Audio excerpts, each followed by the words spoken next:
CV Q&A symposium hosted by the Seattle Science Foundation. I am honored to introduce Dr. Timo Krings. He's the current chair of the Division of Neurointerventional Radiology and director of the Neurovascular Center at Leahy Clinic and Beth Israeli Health in Boston, and a full professor of radiology at UMass Chan School of Medicine. He focuses his research efforts on imaging and treatment of neurovascular diseases. Dr. Krings has published more than 500 peer-reviewed articles, approximately 30 book chapters, and 4 books on interventional neuroradiology, neurovascular anatomy, stroke management, and neurovascular imaging. His leadership in the field of neuroradiology is bolstered by his distinguished grants and awards, some of which include the Scientific Award of the European Society of Neuroradiology, the Lucien Appel Prize, and the Founders Award in Interventional Neuroradiology of the ESNR. He also received the Gold Medal of the British Society of Neuroradiology, and helped develop the neuroradiology programs in Toronto, for which he won the Anderson Award of the Whiteman Barris Academy and was granted the Edward Lansdale Award for Outstanding Teaching in the Residency Program of the University of Toronto. We're very excited for his talk today on the glymphatic system and neurovascular implications. So thank you. Thank you very much, Dr. Pachana, for the kind introduction. Thank you very much, Cameron, for hosting this symposium.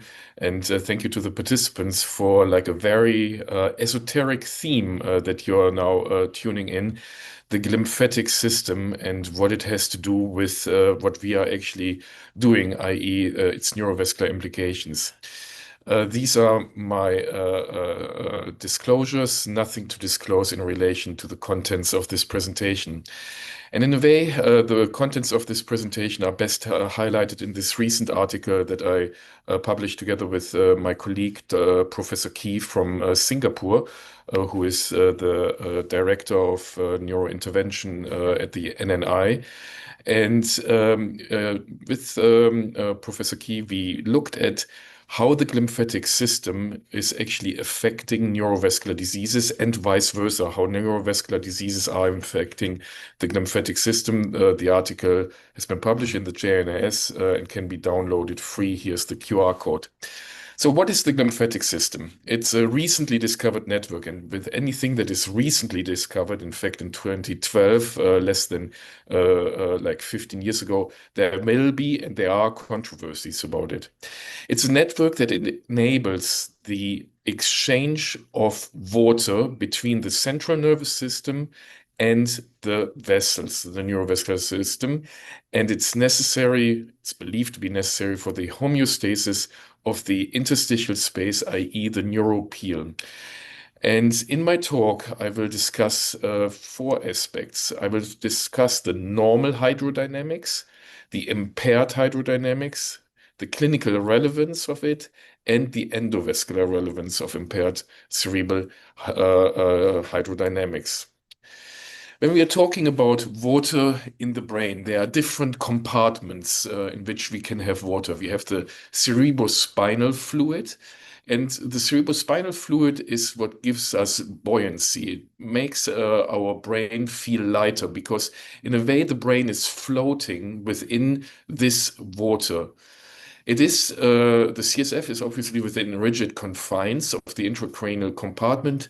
It compensates for changes in the intracranial blood volume according to the Monro-Kelly doctrine during the cardiac cycle. So you can see when the brain is pulsating, there will be less or more CSF surrounding the brain. And it's the route for removal of waste products from the brain. For example, blood degradation products after subarachnoid hemorrhage. And this CSF has to be differentiated from the interstitial fluid, the ISF. The interstitial fluid bathes the neuron and their support cells. So you can think about it as being water in the neurointerstitium, in the brain parenchyma. And it's key to neuronal normal function and survival as it interacts with the neurons for the delivery of oxygen and nutrients and for the glymphatic system of importance mainly for the removal of cellular waste. And the removal of cellular waste that is accumulating during our day's work of routine brain activity is mainly amyloid. And this will be of importance when we're discussing anything about neurodegenerative diseases and cognitive decline. Now, the way that the cerebral hydrodynamics works is that the CSF is obviously made within the ventricles along the choroid plexus. It then can interact with the interstitial fluid through the ependyma, i.e., the CSF egresses through the ependymal lining, goes into the brain. But what is important for the glymphatic system is mainly the interaction between the CSF and the ISF at the level of the perivascular spaces. And so we'll have to dig now a bit into the perivascular spaces and the anatomy of this compartment of the CSF. This is a picture of an excellent publication here by Hladky et al., who presented how the arteries go from the subarachnoid space into the brain parenchyma. And while they are diving into the brain parenchyma, they are taking the subarachnoid space along the so-called para-arterial or perivenous spaces with them. So we have true CSF going here along the arteries into the brain parenchyma. And the lower you go, i.e., towards the capillary bed here through the leptomeningeal perforators, the smaller these perivascular sheaths or periarterial spaces become. And in fact, at the level of the capillaries, the pile sheath disappears and the periarterial space dissipates and obliterates completely. Now, we all know that arteries pulsate, whereas veins don't pulsate.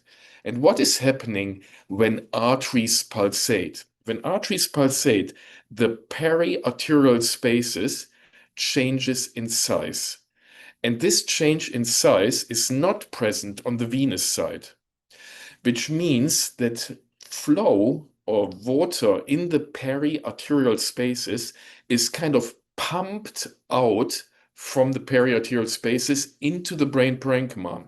And since the veins not pulsate, the only recipient of this water that is now in the interstitium can be the perivenous spaces, and therefore we have a convective flow mechanism from the arterial side to the venous side in relation to the water of the brain. And this convective flow, while it's sweeping through the brain parenchyma, is taking with it waste products that are built up in the brain. And this is why the inventor of the glymphatic system actually called the glymphatic system the garbage truck of the brain. And this was one of the first publications of this garbage truck of the brain that literally sweeps away the waste during like each arterial cycle. Now let's go a little bit deeper into these hydrodynamics. As I said, the arteries can pulsate, and if you think about this vessel here pulsating, the perivascular spaces will get larger and smaller during each cardiac cycle. And because the venules don't have these smooth muscle cells and don't pulsate, there is no such pulsation. There's therefore no like pumping on the venule side. And therefore, we have a pumping mechanism that is pushing water from the perivascular spaces into the interstitium and from the interstitium into the perivenular spaces. Now, things are a bit more complex, and of course, it's not only this convective flow that would be too easy for the complex organ that the brain is, but there are also certain like molecules, receptors, as well as water channels such as aquaporin 4 that enable the water to enter into the interstitium. And this water enters the interstitium both through the tight junctions and through the aquaporin 4 water channels. And this will be of importance when we will talk later on dysfunctions of the glymphatic system and dysfunctions that are related to problems of the aquaporin 4 channels.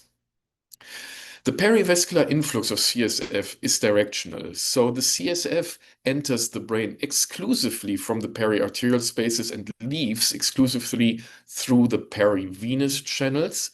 And where does it go once it's in the perivenous channels?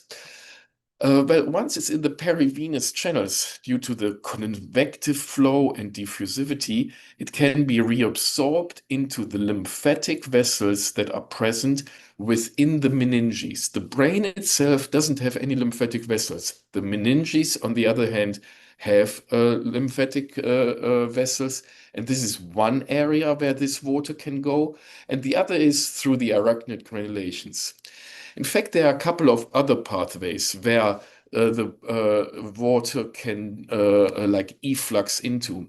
And in addition to the meningeal lymphatic vessels, it's the arachnoid granulations, and approximately 10 to 15% of our water in the brain is physiologically egressing along the nerve sheaths, along the dura, which will be of importance when we are talking about CSF to venous fistula or CSF leaks or intracranial hypotension, which is a recent like hot topic in the field of neurointervention, and we will talk about this a little bit later.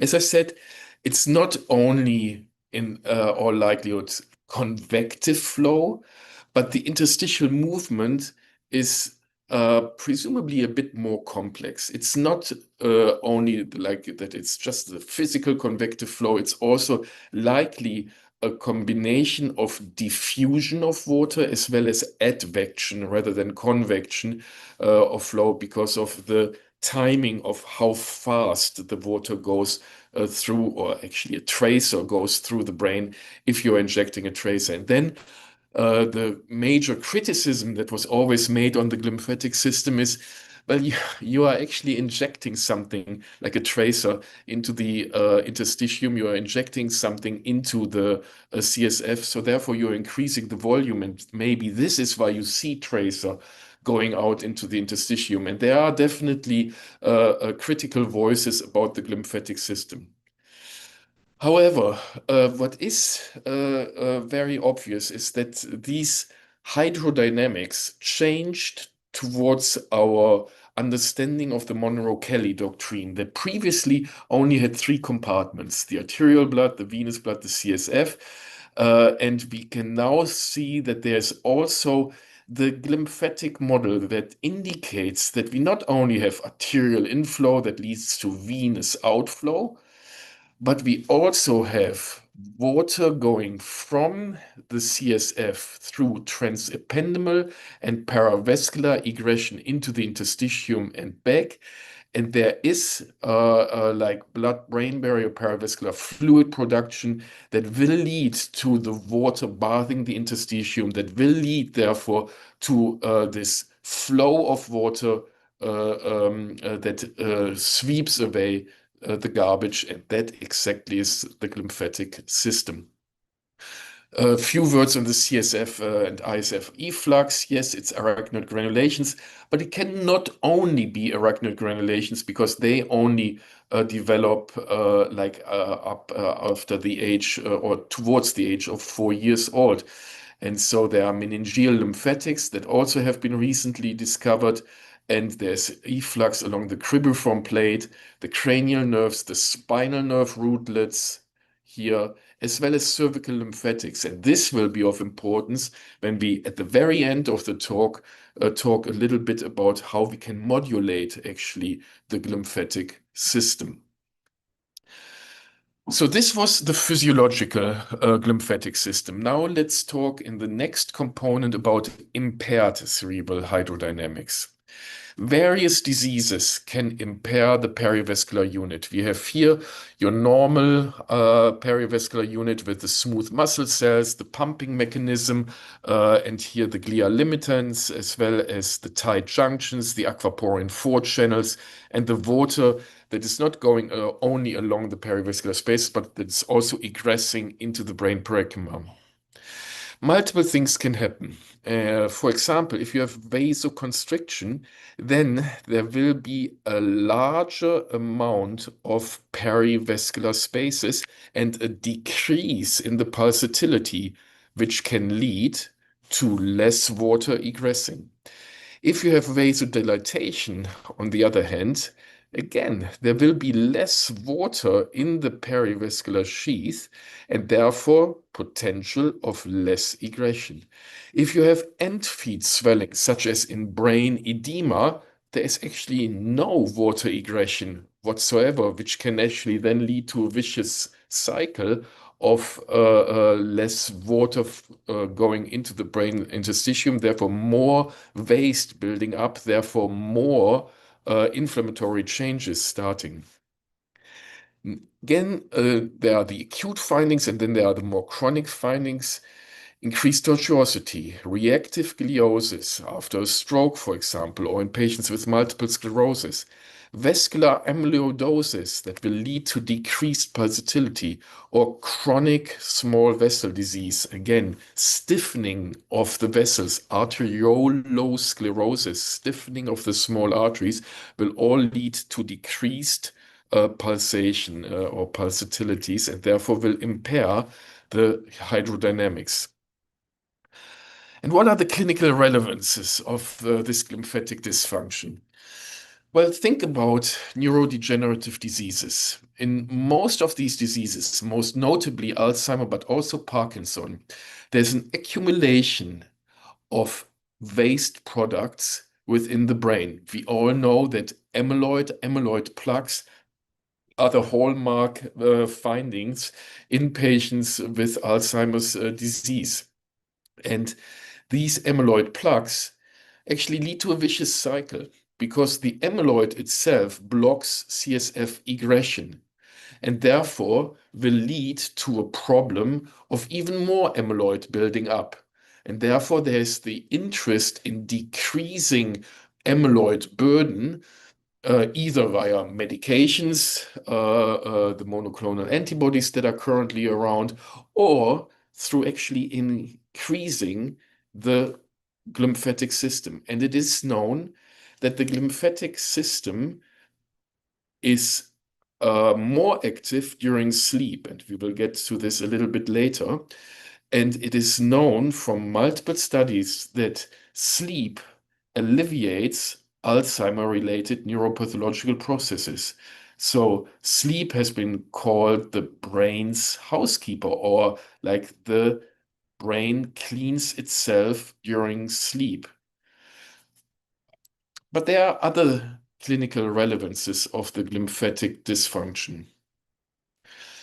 If you have sleep disruption or short sleep duration, you have a greater amyloid burden in the brain.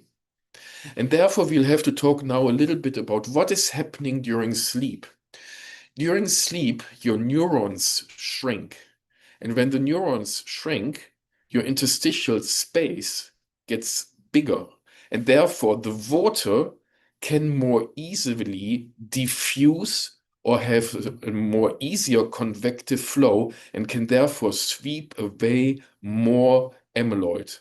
So therefore, well, for those of you who are like woken up every night for stroke treatments, it's actually not good for your brain. And you do know that in the morning after not having slept, you are drowsy. And maybe this is because too much amyloid has been built up. So next time your neurologist calls you for a stroke, just tell him, no, you need your waste removal system to work better.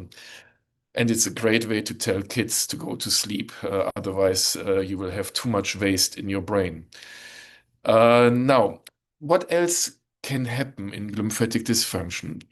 It is known that during the perioperative delirium related to anesthetic drugs, that have an effect on the glymphatic system. This delirium may be actually related to a disorder of the glymphatic dysfunction. And in normal pressure hydrocephalus, we all know that these patients have less pulsatility. Maybe it is related to the arteriolosclerosis that is often present in patients with NPH. But the thought process is that the cognitive decline that you're seeing in NPH is related to a decreased pumping mechanism.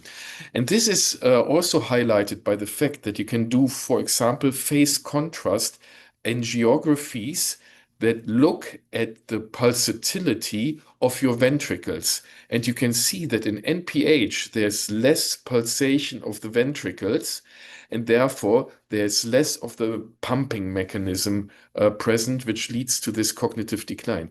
And of interest is the type of cognitive decline that you can see in NPH. It is different from the Alzheimer type of cognitive decline, and it's likely a pure glymphatic problem that we are seeing here. And it's interesting that these patients actually are getting better with shunting. And the question is whether we can actually use in the future brain pacemakers, quote unquote, to treat patients with NPH. And I will get to this at the very end of my talk. So when we are looking at impaired cerebral hydrodynamics in this model of glymphatics that we proposed, we can differentiate them into problems with the arteries, i.e., problems with pulsation. We can look at alterations within the interstitium, and we can look at venous alteration. And this led us in this article to look at a couple of different diseases: cardiovascular and steno-occlusive diseases, small vessel diseases, vasospasm or reversible cerebral vasoconstriction syndrome, subarachnoid hemorrhage, intracranial hypotension, i.e. your CSF leaks, stroke, idiopathic intracranial hypertension or IIH, and arteriovenous shunts. And because this is my favorite topic in this talk, we will focus a lot on AV shunts, but we will highlight where impaired cerebral hydrodynamics are also present in these types of diseases.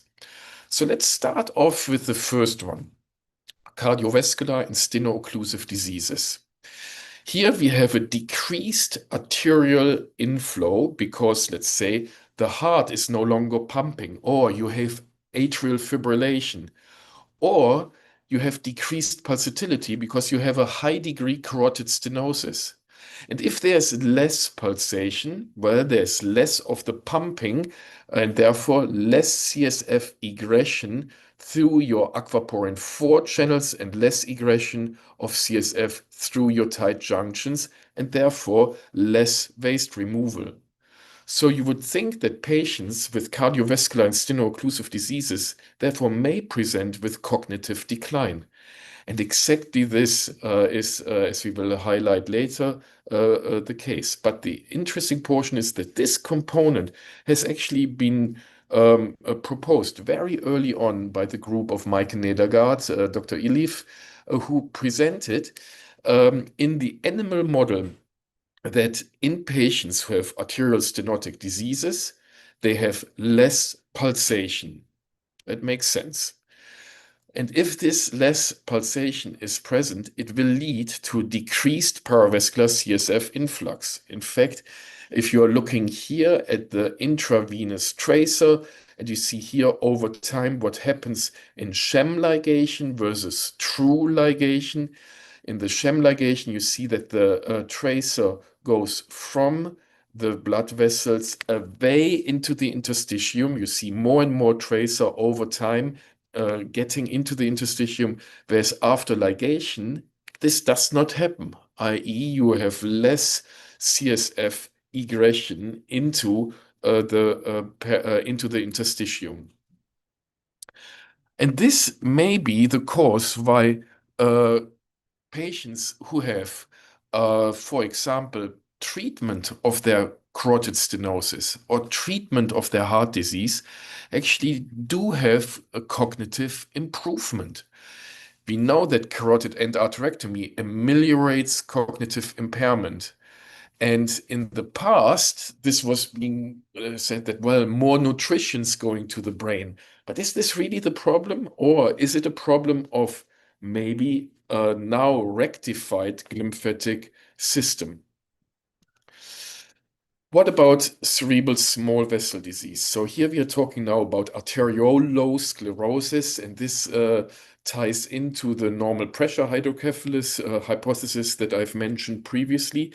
But in cerebral small vessel disease, there's again a decreased pulsation from the atherosclerosis, leading to less CSF inflow into the interstitium. And this has been described in multiple studies where even using DTI ALPS imaging, you could identify or image an altered glymphatic system in patients with arteriolosclerosis leading to NPH. This here is demonstrated again by the decreased ventricular wall movement, which will impact the glymphatic clearance. Now, the same happens in aging, where we have less wall pulsatility, there's accumulation of amyloid. The amyloid itself leads to less CSF egression. So here we have a problem of like the neutropil, which will actually lead to the vicious cycle that I had previously described.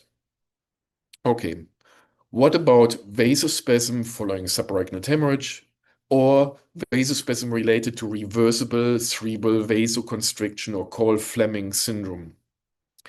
Here we have, due to the decreased pulsation from the vasoconstriction, less inflow, but there may also be a problem of your aquaporin 4 channels because from it is known that subarachnoid hemorrhage, as will be discussed in the next compartment of the talk, we will have an aquaporin 4 dysregulation and therefore less CSF egression. And this has been thought to be maybe even the cause, or at least tying into the DCI hypothesis following subarachnoid hemorrhage. Delayed cerebral ischemia is unlikely to be only related to vasoconstriction and therefore less blood flow going to the brain, but maybe the DCI is actually a problem of or leads to a problem of the glymphatic function. And at least in Cole-Fleming syndrome, this has been demonstrated to be present using DTI ALPS imaging. Okay, what about subarachnoid hemorrhage? Well, if you have a significant subarachnoid hemorrhage and blood is going along the perivascular or periarterial spaces into along these spaces, then there will be simply less CSF being there and therefore less CSF aggression. In addition, subarachnoid hemorrhage leads to a cascade of abnormalities, including pro-inflammatory changes within the neutropil and aquaporin 4 dysregulation, which will ultimately lead to glymphatic dysfunction. So let's see here the normal periarterial CSF influx, and now you have subarachnoid hemorrhage here. This leads to blood obviously accumulating in the subarachnoid space. The perivascular spaces may enlarge. Therefore, CSF to interstitial fluid flow decreases.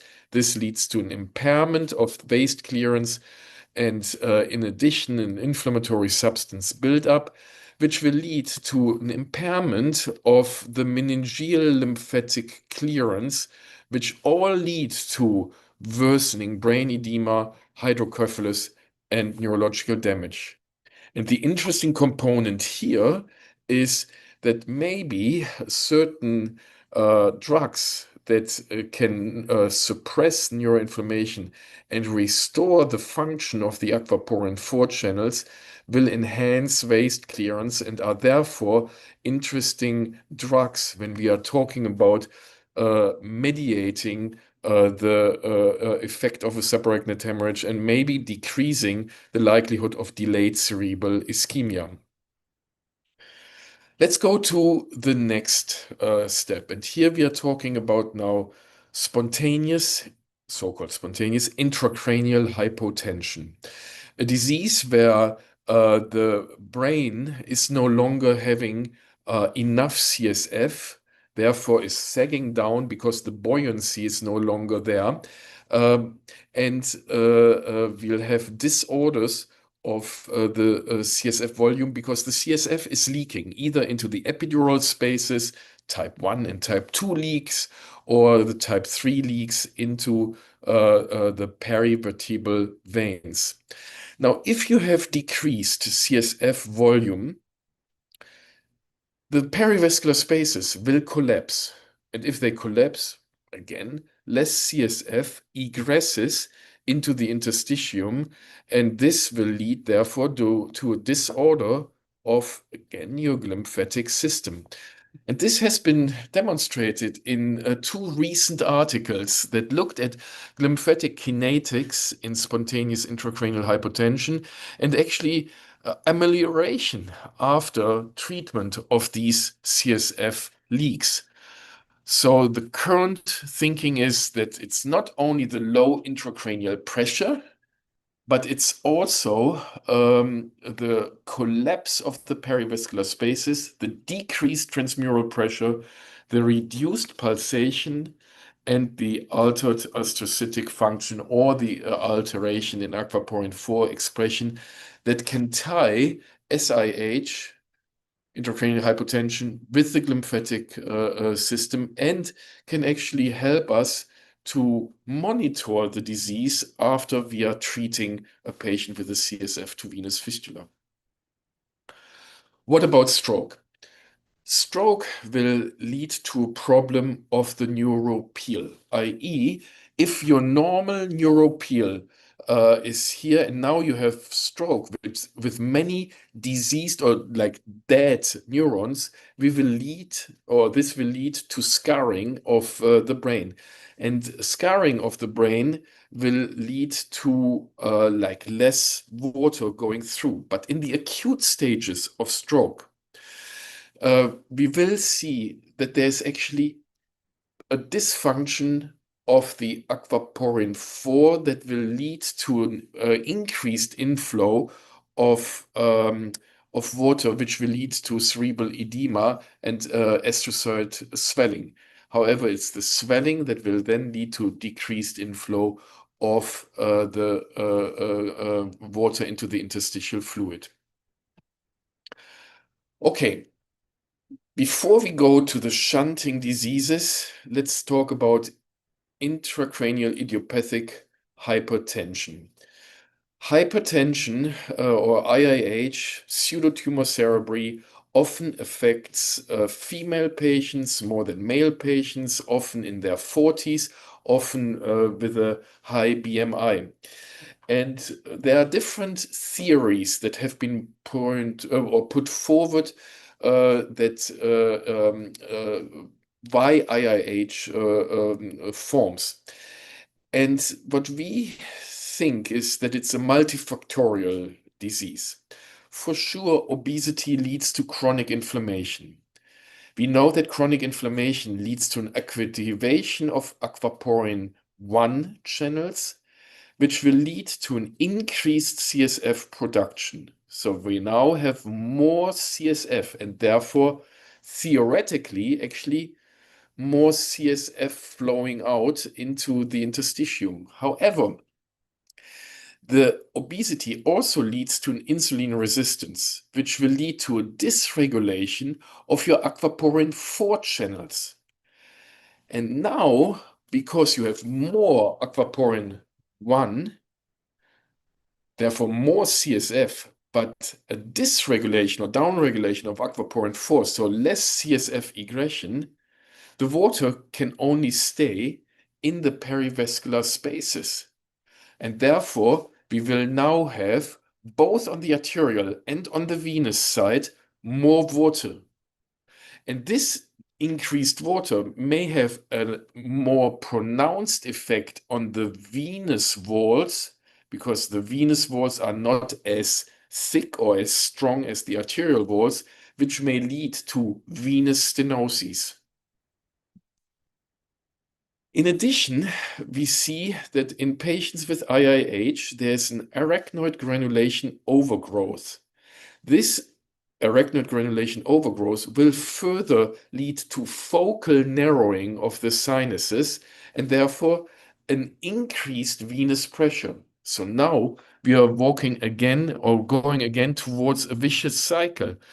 And this vicious cycle will lead to like the raised intracranial pressure, which will lead to further narrowing of the sinuses, and therefore like the known problems that we have in IIH that we can break with, for example, opening of the sinuses. But what we are not doing is actually looking here at the primary cause of the disease. We are just breaking the vicious cycle in these cases.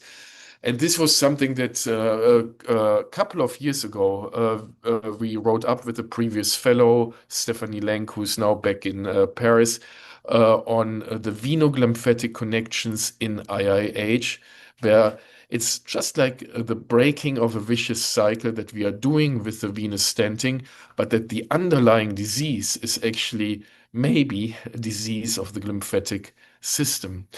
And this has been further described by Professor Key in our recent publication, where the glymphatic dysfunction can actually be explained by aquaporin 4 dysregulation, by the adiposity that leads to inflammatory astrogliosis, the venous stenosis, and the decreased CSF egression. Okay.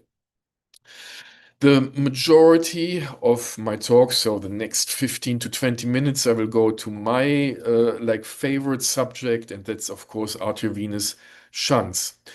And how are they affected, or how do they affect the potentially the glymphatic system? But think about it. If you have an arteriovenous shunt, then your veins have increased pressure. And in fact, if you have arterial reflux into your veins start to pulsate. And if arteries pulsate and veins pulsate, there is no longer the convective gradient of flow through the neuropil. And therefore, we will have an impaired glymphatic clearance. Now, how can we prove this? And for this, I will now give you a couple of examples. The first example that I will give is on arteriovenous malformations. And the concept again is that arteriovenous shunting will lead to an increase in venous pressure and therefore a decrease in or congestion of the glymphatic system and a decrease in waste removal. And this was an article that many years ago now, 2011, I wrote up in Toronto with Carl Tabrouche and Dr. Ebinou, where we described a patient with hydrocephalus secondary to a choroidal AVM. Now, this was an interesting chap. He was actually, or the patient, he was in the Canadian national team of bridge playing, and bridge is a highly cognitive game, and he lost more and more games. And his teammates said, well, something is wrong with you. You should get the brain MRI. And losing in bridge is a very good indication to get an MRI back in Toronto. And so we did this MRI, and we saw indeed that this patient had, well, this choroidal AVM. He did not have aqueductal stenosis, but his vents were a bit up, as you can see here. And we said, well, very unlikely to relate it to the choroidal AVM.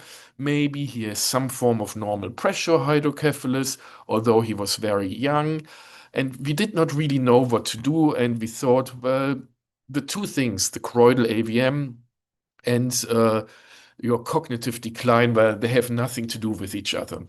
But then The patient came back just like maybe like 3 weeks later, and he was completely changed. He actually had a shuffling gait.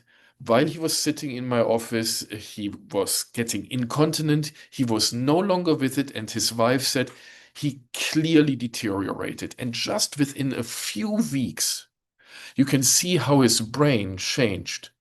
From this to here, you see now way more CSF egression along the ventricles.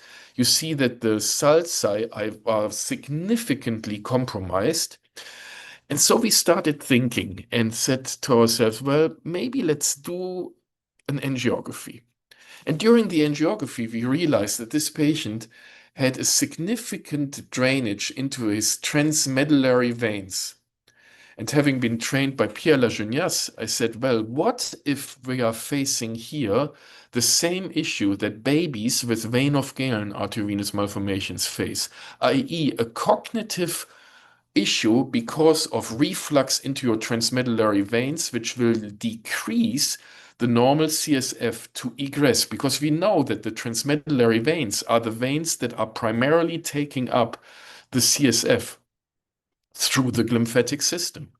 So we went ahead and treated this patient's brain AVM, see the microcatheter here, injection of glue, and we did not cure the AVM before treatment and after treatment, but we decreased the flow so much that there was no longer any CSF egression. Oh, sorry. My apologies. We decreased the flow so much that there was no longer any transmedullary reflux. Okay. And this is the patient before treatment, and this is the patient 4 weeks after treatment, and his symptoms completely resolved. So, what we were able to demonstrate in this case was indeed that the transmedullary reflux was related to an NPH-like picture, cognitive decline due to arterialization of your transmedullary veins. Now, this moves us towards the dural arteriovenous fistula. Here we have way more often medullary venous reflux. And again, our hypothesis was that arteriovenous shunting will lead to pressure in the veins, which will lead to hydrodynamic disorders and cognitive decline. And so we published together with Walid, when he was a fellow with us, and Dr. Brito from Brazil, this article on dural arteriovenous fistula as a reversible cause of dementia. And I will show you now every single patient of this case series. This was the first patient who presented with dementia, and you can see that we have ventricular dilatation, maybe a little bit of increased transependymal CSF reabsorption here, and the dural arteriovenous fistula with massive cortical venous reflux that we treated, and there was complete stasis, and the patient reversed his dementia. Here we have a 67-year-old, massive cortical venous reflux into the transmedullary veins. Look at the pseudophlebitic pattern. After treatment, the patient got better. This was a 44-year-old patient who was called morbus Binswanger or vascular leukoencephalopathy with dementia. But we said, well, this is not looking like your less classical vascular leukoencephalopathy, and there are abnormal vessels right there. So we thought that this patient may have a shunt. And yes, indeed, this was the patient's shunt with significant transmedullary venous reflux. Patient got completely back to normal after treatment. Next case here, progressive dementia, cortical venous reflux, reversible after treatment. Next patient, rapidly progressive dementia, cortical venous reflux, pseudophlebitic pattern, impairment of your glymphatic system, therefore completely reversible after treatment. Next patient here, progressive forgetfulness, could not care for himself any longer, was back to baseline, back to normal actually, an MRS of 1 following treatment. Here's significant venous congestion. But what is venous congestion? It's too much water in the brain. And why is there too much water in the brain? Well, maybe because of a disorder of the glymphatic system in a 61-year-old that regressed after treatment. Here, a patient with typical findings of like a normal pressure hydrocephalus, discrepancy of the width of the sulci as compared to the width of the ventricles, cortical venous reflux, high flow shunt, complete normalization after treatment of the shunt, and his NPH-like symptoms, the cognitive decline and the incontinence, vanished after treatment. So, what we described in this article, therefore, was that transmedullary reflux will lead to cognitive decline, and maybe the rate of the cognitive decline, how fast the patient presented, is likely depending on the severity of the dural RV fistula, of the severity of the venous outflow obstruction, the severity of the uh, input, i.e., how high flow the shunt is, and therefore the severity of CSF reabsorption abnormalities. So we believe that cognitive impairment is related to transmedullary reflux. But what if this is just the tip of an iceberg, where all dural AV fistulas, all shunts that have some form of venous hypertension will lead to some form of cognitive impairment? And this is why we embarked together with Patrick Nicholson and Dr. Itzekson on the journey of doing psychological, neuropsychological assessment before and after treatment of dural arteriovenous fistula in a consecutive series of 20 patients that we treated over the course of a couple of months, where we assessed them from a neurological perspective. Because what we found was in patients who had like these symptoms of brain fog and symptoms that looked very much like intracranial hypertension with dilatation of Meckel's cave, with tortuosity of the optic nerves, with dilatation of the CSF sheath, with an empty cellar, with tortuous dilated vessels that have a dural arteriovenous fistula without cortical venous reflux, leading maybe to this disorder of your glymphatic system. So, what we did is in patients, in a consecutive series of patients, we tested them with the RBANS. And this is, as the name implies, a repeatable battery of the assessment of neuropsychological status. So you can't have a learning effect. And there are multiple cognitive components and domains that are tested, including memory, including attention, including visuospatial or constructional subsections. And here's one potential for memory, for example. You had to memorize which shape was associated with which thing, and then you had to put in the effective shapes right here. And so here's one of the patients that we included in the series, a patient who presented with cognitive slowness. You see that the patient has some cortical venous reflux here. We have definitely a malignant dural AV fistula here that we treated completely here by just treating, putting a couple of coils into a parasinus with a bit of like onyx. And here's the patient before treatment and after treatment. From impaired, he went to normal.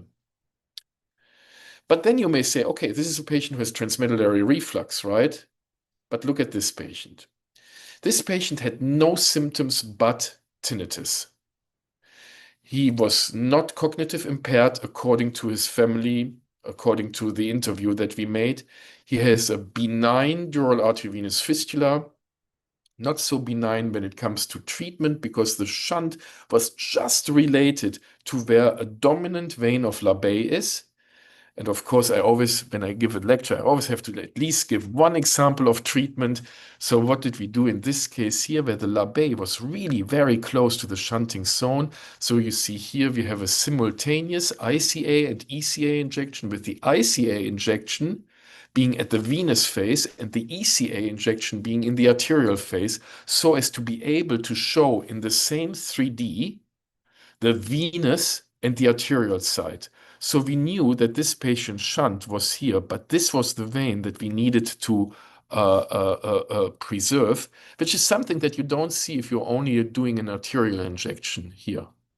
And so we decided to protect with the retrograde venous pressure cooker technique the vein of Labé, put a catheter here, do dense coiling, and then onyx this portion while keeping the vein alive. And here you see the follow-up with the patient being completely cured and the vein of Labé being preserved. The interesting portion regarding now the glymphatic system is how this patient performed before and after. Before, he was high normal. After, he was actually much smarter.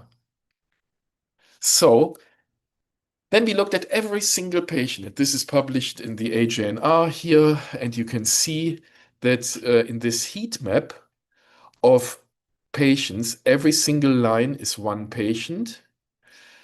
Red means 4 or more deviations below average, so more on the cognitive impairment side. Green means above average, and you can see that every patient actually got a bit better. So the cognitive performance of patients, even those who did not have cortical venous reflux, improved following treatment of a dural arteriovenous fistula. And this has been also demonstrated here in the naive study from Barcelona and in the recent Condor consortium that all demonstrated that following treatment before and after, patients with dural arteriovenous fistulas were better in every single domain of their cognitive abilities. Okay, the last component of the talk, 5 more minutes. What can we do to actually modulate the hydrodynamics? Can we actually change glymphatic systems? And if we want to change glymphatic systems, I think we have 3 levels. We can go towards the arterial side. We can think about the neuropil, the brain interstitium, and we can look at the venous side. What can we do on the arterial side? Well, in a way, we would need a brain pacemaker. We would need a structure that can, or a device that can lead to increased pulsatility of your arteries. And so this is a startup company that, full disclosure, I'm working with that does perform trigeminal nerve or vagus nerve stimulation that may lead to pulsation or increased pulsation. So maybe that's something. I don't know. Lots to do, obviously.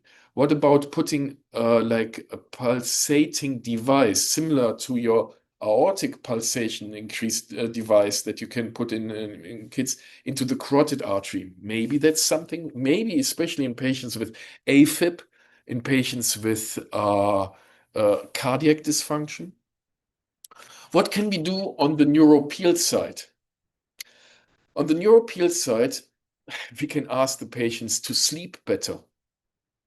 Maybe general anesthesia, but obviously we can't put every patient on general anesthesia. We do know that physical exercise can modulate cerebral hydrodynamics, likely due to an arterial increase. We know that change in body posture can increase or change or modulate cerebral hydrodynamics, likely due to venous changes. What about medications? Omega-3 polyunsaturated fatty acids will modulate and positively affect lymphatics. And believe it or not, low-dose alcohol, not high-dose, low-dose alcohol has been known to increase your glymphatic system. So maybe the glass of red wine in the evenings is the right thing to do. I'm not sure about this one, though, personally. On the venous side, Ferdinand Huey and Kyle Fargan are very much proposing venous stenting. They say that like venous stenting of your like jugular veins improves cognitive dysfunction. Maybe it's related to cerebral hydrodynamics.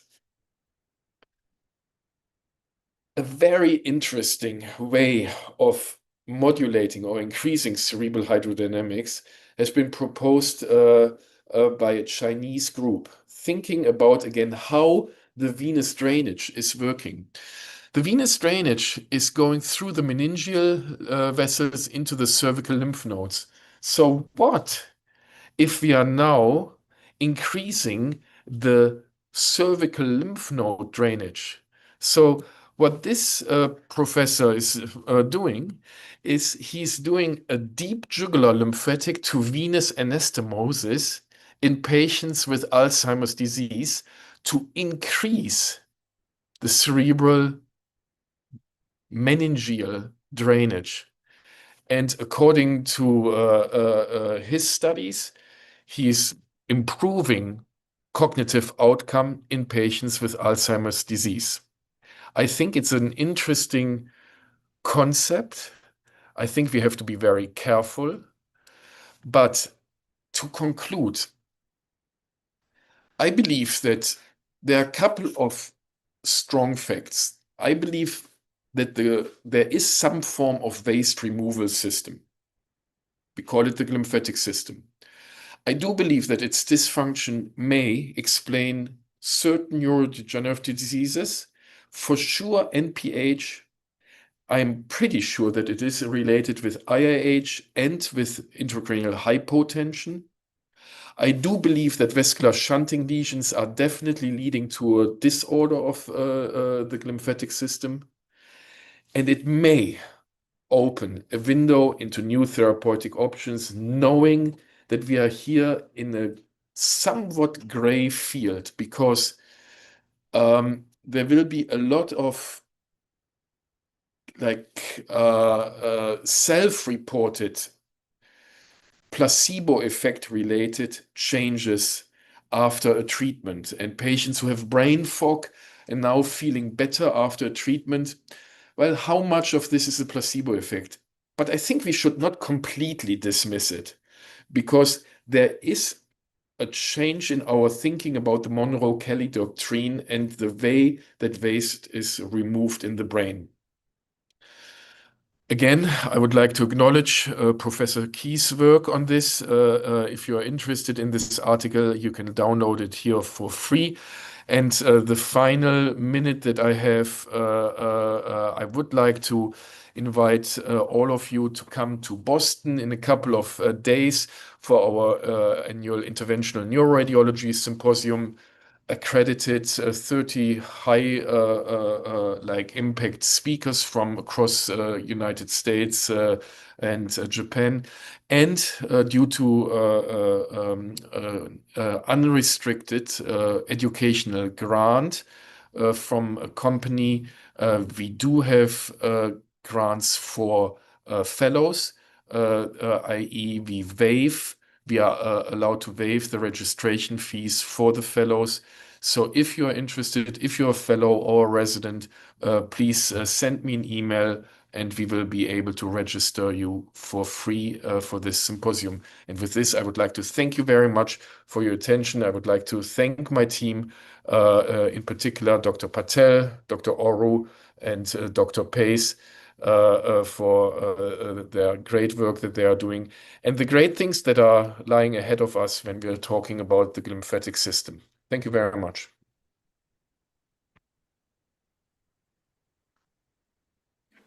Okay, thank you, Dr. Krings, for your very interesting talk on the glymphatic system. At this point, we'll open up the floor to questions or comments from our faculty. Yeah, Timo, that was an incredible talk. Just I learned so much. I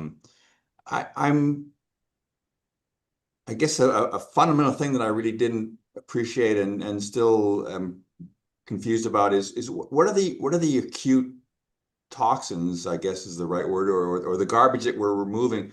I sort of understood long-term impact, but you're really describing something that happens much more quickly than I really appreciated. I mean, sort of the overnight brain fog, we don't get a night's sleep. What are the what's the debris that we think is acting so quickly and is readily reversed? I think it's definitely cannot be amyloid because amyloid might have to be the long-term effects. Right. I rather believe in lactate acid, but it's like all there is a thought of carbon dioxide, but I believe it's mainly the lactate acid that will lead to the disbalance. And I think it's but one system. I don't like to oversimplify things. Our brain is way too complex that we can ever understood it. How can a brain understand the brain? That's not working. So I think we don't know all of the effects, but if I had to give an educated guess, it would be acute inflammatory changes related to lactic acid. Yeah. And what are you telling the patients now? So the grade one fistulas, I'm thinking over a wasted career now where I've counseled so many patients that there was no particular reason to treat the grade one fistulas. Now I've got all these people with dementia out there wandering the world, getting lost. How do I reconcile that? Um, so I think for your own reconciliation, you didn't make a genius, let's put it this way. Now, uh, I would believe that it's but one effect. And when I'm looking at a patient with a benign dural arteriovenous fistula, I look at the complexity. I look at, is he bothered by the tinnitus or not? And there are still patients with grade 1 dural AV fistulas that I don't treat. If it's a low flow situation, for sure I don't treat. If I don't see any venous impairment, if I see that the brain in the late phase drains completely normal, and the patient is not bothered by the symptoms, and on top of things, the fistula is located close to the Labé vein, and I have to do these acrobatics that I showed. I will still not treat a patient. I still think that we have to always weigh the benefits of our treatment against the risks. And if the risks are too high, I would presumably not embark on treatment. I may send the patient for cognitive assessment now and see whether it's um, normal or whether it's on the lower end. And then I see, okay, is the patient a previous CEO and now is on the lower end? I may be more inclined. But if the patient is a CEO and is still on the higher end, no, I don't treat. But let's put it this way: it definitely lowered my threshold in treating benign dural AV fistulas. No, that makes sense. That makes perfect sense. Um, other um, if I'm understanding this correctly, it would seem likely that anything that causes loss in volume is going to decrease the gradient. So I'm thinking like maybe alcohol that over time, the little brain shrink. Do you think all of those conditions are going to decrease the gradient from artery to vein and the movement of the waste and anything that decreases volume uh, uh, would impair that? Good question. I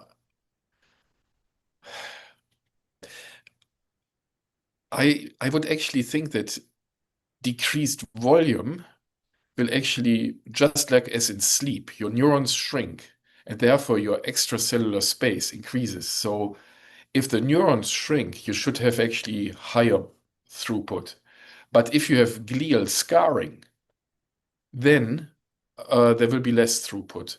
So I would be, and of course these factors can play against each other. So you will have some form of brain shrinkage, but at the same time, you will have increased gliosis and you will have decreased pulsatility with aging. So I think it's a very complex mechanism, and it's easy for me in these little graph and vignettes to just highlight one item, but presumably there's an interplay between them. Yeah, that makes sense. I'm trying to simplify something that's much more complicated so that I can understand it. Steve, any questions? Yeah, thanks, Timo. That was an amazing talk. Just reiterating what Cameron said, I learned so much from all of your talks, but this one in particular is it's going out into this dark forest of things that we don't really understand very well. And you describe it so eloquently, so thank you for that.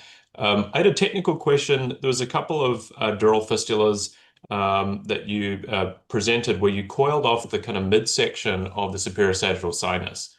And I'm always intrigued with what you can get away with in terms of in the superior sagittal sinus. You know, we know the anterior third, you can usually get away with taking that, but in the kind of midsection, um, Cameron often tells me that these veins are useless anyway, and the brain's not using them, and so you can get away with taking some of these kind of larger veins that we normally would feel very worried about taking. What's your kind of algorithm for how much of the sinus, superior sagittal sinus, can I take, and where can I take it? Just before Timo has a heart attack there, I don't say the veins are useless. I say the arterial ones are negatively contributing. Excellent. Thank you, Cameron.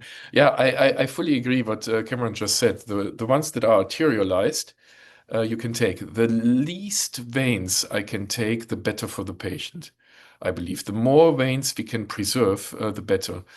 And I can't give a rule of thumb. You can take this much of the superior sagittal sinus, but I think it depends on the individual patient and on the individual anatomy. So in this particular patient, we had to go through an occluded segment of the superior sagittal sinus to actually get into it. So we had to do a reopening technique to close it off. So here I knew that this part of the superior sagittal sinus was not used. Please don't get me wrong, everyone or anyone who's out there. Don't take the superior sagittal sinus like you need it. But there are certain situations where it's either arterialized or it's non-functional due to a functional occlusion. And in these cases, you can take it. But if you can do any form of remodeling, i.e., put a balloon in there and then do a transarterial injection rather than a transvenous sacrifice, that's always, for me, the better and safer technique. Great. You want to move to increased venous capacity. Yep. All right. We've kept you past time. We'd like to keep you longer. We always enjoy having you here and are always grateful for you being willing to share with us. So thanks so much for your presentation, Timo. Have a great day and look forward to seeing you soon. Thank you. Same here. Thanks, Timo.